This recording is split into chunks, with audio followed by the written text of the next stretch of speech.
What's up? Welcome back to Mike's Tool Reviews. On this episode, I'm going to be talking about the pros and cons of air, cordless, and corded tools, and what my personal thoughts are on them. And I think I'm going to put things into perspective for the average DIYer. That's what I consider myself, maybe slightly above average, but I'm not afraid to tackle any project. I never pay anybody to do anything, so I need a variety of tools. So first, I'm going to get into the air tools, and this was like the first air tool that I bought. This Ingersoll Rand 231 Air Impact, and in my mind, you needed an air compressor to get a lot of power out of an air impact or out of any kind of impact gun. That's not so much the case anymore. But regardless, the power to size ratio on an air tool is unbeatable. For the tools that you can buy air powered, you cannot get anything smaller than this. This is barely a handle, and then right here is your spinning bit, and this little bastard spins 21,000 RPM, or as it's quoted. You can't get that much power in any kind of electric tool this small. Impossible. You can't do it. So it's because it's all that's in here is an air motor, and those are tiny. Those are very efficient and small power sources. You do need the air compressor, though, which is your power source. There's no wires, there's no electric motors, there's nothing inside here except a little air motor. And this thing spins its ass off under 90 psi. And it's also cheaper. So even if you could buy, I know there's probably some sort of electric die grinder, but the ones that I've seen are pretty damn big. They're like the size of this. They're actually bigger than this, longer than this angle grinder here. So you cannot get that much power out of any electric tool for the size. All the air tools are smaller. Now, once you get past the initial investment, air compressors are kind of expensive. But once it's bought and you get the initial investment, my particular air compressor is this Ingersoll Rand Garage Mate 20-gallon, 2 horsepower. That is, in my opinion, it's one of the best air compressors that you can plug into the wall, as seen here. And other than running extra power out to my shed, I'm good to go. I just plug it into an outlet, and I get a reasonable amount of power out of my tools. But that air compressor was $500. So you've got to put out the initial investment to buy cheaper tools. This was $60, I think, and it's tinier and more power than any electric die grinder. So for things like that, for grinders, nail guns, for blowing, inflating, paint guns, go price out an air paint gun as opposed to an electric unit. It's a huge difference. It's a huge size difference. But the cons with the air compressor are, with the initial investment, the portability. You're tethered to the air compressor, especially if you have a bigger one. You can't go anywhere. You're stuck as long as your cord is, or your hose.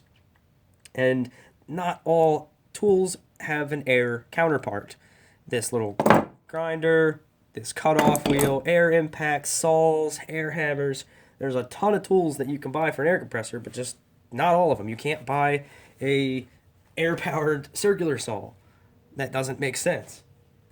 They don't make it, so that's not an option. So you're limited in the types of tools and your versatility as far as portability. You're stuck to the machine.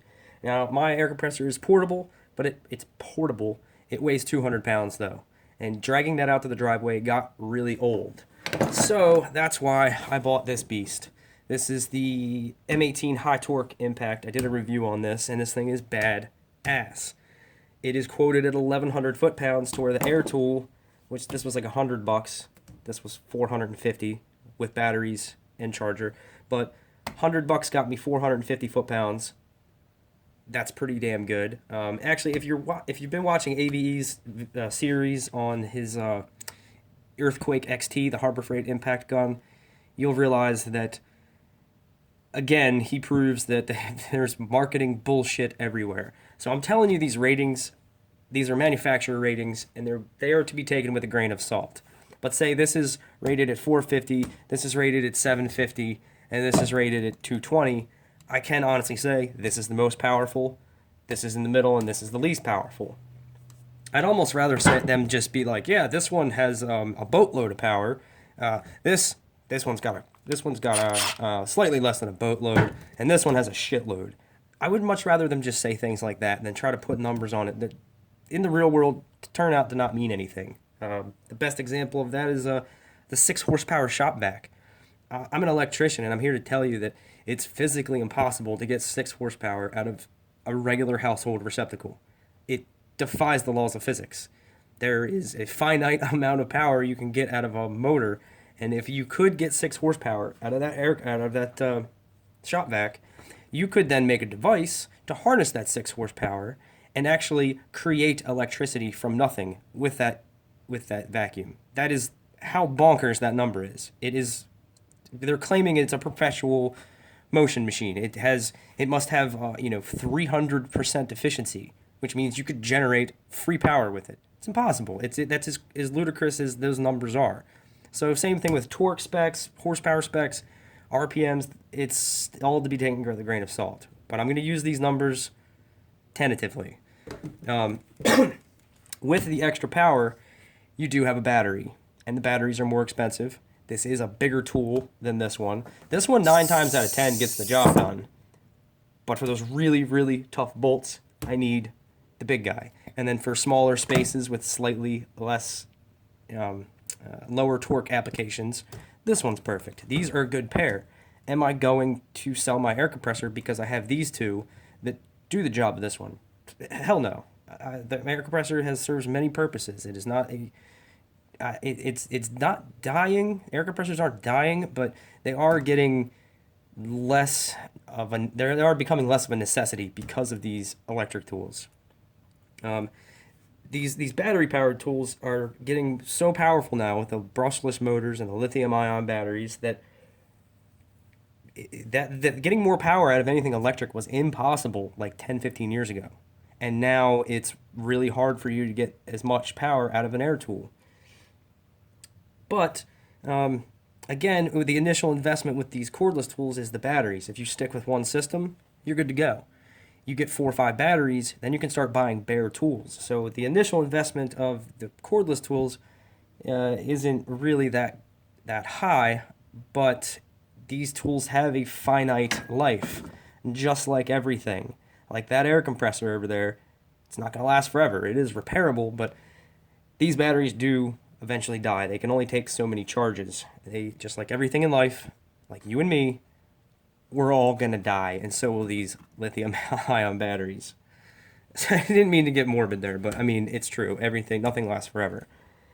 But there's the charging time is also a consideration. The air compressor refills itself, in a pretty timely fashion. The more money you spend, the lower that time is, and the more use you're going to get.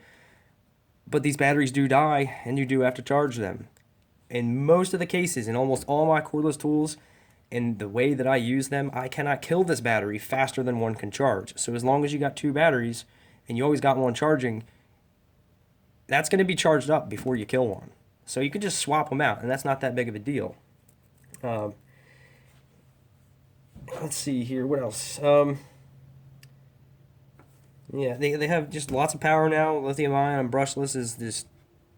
I can't believe that the NiCad batteries and everything. I can't believe that generation lasted as long as it did. With how shitty it seems now, it was awesome at the time, but no one's making anything NiCad anymore. Even the cheapest cordless tool brands all have lithium ion, and they all offer brushless motors. And now I will go to the corded tools, like this grinder. In my opinion, a corded grinder is the only way to go. If you have a cordless one, then you will know that it is possible to kill this battery before the next one charges, where you might need 2 chargers and 3 batteries to keep a corded grinder going. They just draw a shitload of power. I'm sure that it's probably one of the highest amperage used cordless tools there is. That's why having the cord is good, because you're not running out of power coming out of the outlet. It's always there. It's always consistent. As long as you pay your bill, you got the power for it. It's a lot of power. I don't know. They don't. I guess they don't really make brushless corded tools yet. I think that's coming though, with power inverters inside or rectifiers, and you're going to get a corded brushless tool. Those are going to be bonkers. I'm not 100% sure if that's possible. In my mind, it's theoretically possible, but the amount of power that you can get out of these electric motors, this is how many? This is a 12 amp. This is like a horsepower, at least 1 horsepower. When you click go on this bitch, it wants to jump out of your hand. There's a lot of power in it. It has kind of that gyroscopic effect where all that rotating mass gets going at once, like that. And you gotta hold on. You gotta hold on to this bitch when you're using it. But there isn't outlets everywhere. You don't always have corded power available. Whether that's a generator, whether you have that 60 volt DeWalt thing where you plug batteries into it and you can plug a corded tool in it. New construction, I'm an electrician and we only put so many temporary outlets in for the construction of the building that we end up usually ripping out and replacing with permanent ones. But one of the first things we do is temporary lighting and electricity. And if everybody's using an electric tool, you're going to be tripping breakers out. Somebody's going to unplug you and you got to run all the way back to where it's plugged in.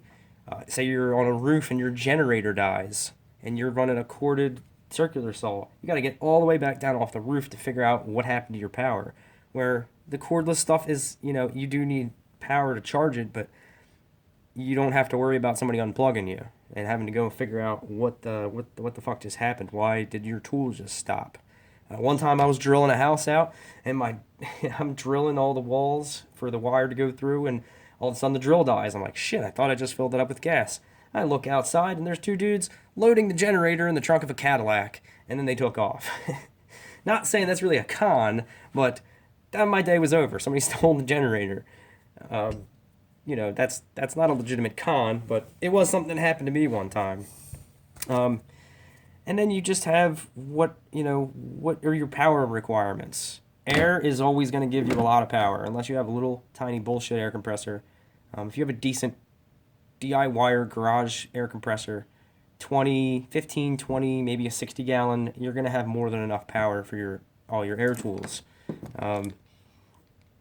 You can't buy something that spins up to 20,000 with this much torque, 20,000 RPM, that's electric powered. You just can't do it. This is 450 foot-pounds, but they make these all the way up to 700 or 1,000 foot-pounds on an air tool. And if you're watching AVE's series right now, you'll realize that you need a really awesome setup. You need a good air compressor, and you need perfect conditions to achieve that torque. Realistically, you're getting 200-300 foot-pounds. So this says rated at 450.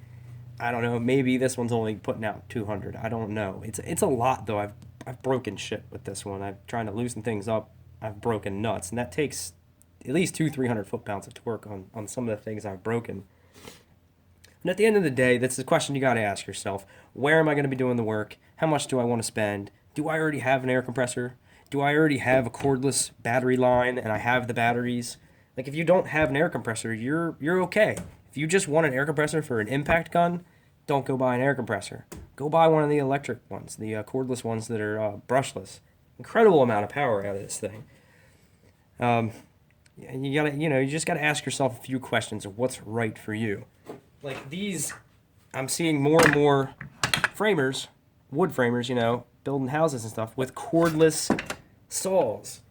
And I didn't really see that 10, 15 years ago when you could get the DeWalt 14-volt circular saw. That would do a cut here or there, but you're not cutting with it all day. Now with, like I said, with lithium-ion and Milwaukee having a 9.0 battery, I'm seeing these guys up on roofs and framing with cordless tools that I never used to see them do. You never used to see them use. So it's just things you got to consider when you're buying a new tool. And like I said, I went over the pros and cons, and that's how I judge. That's how I go for a power tool. I have batteries, I have an air compressor, I have outlets. So my options are pretty open. But they don't make everything cordless, they don't make everything corded, and they don't make everything air tool. So that's another consideration. But also, I thought, man, at the end of the day, that sounds cool. You hear that noise coming out of a garage, you're like, oh shit. Damn it. You're like, shit, there's some serious work going on in there. You know? It's not like this, this sounds like a freaking robot, you know? It's a dumb consideration, but whatever. I think air tools sound cool. Let me see, this is my cutoff wheel. You know, those air motors sound cool. So, that's it. That's my comparison of air versus corded versus cordless. Thanks for watching.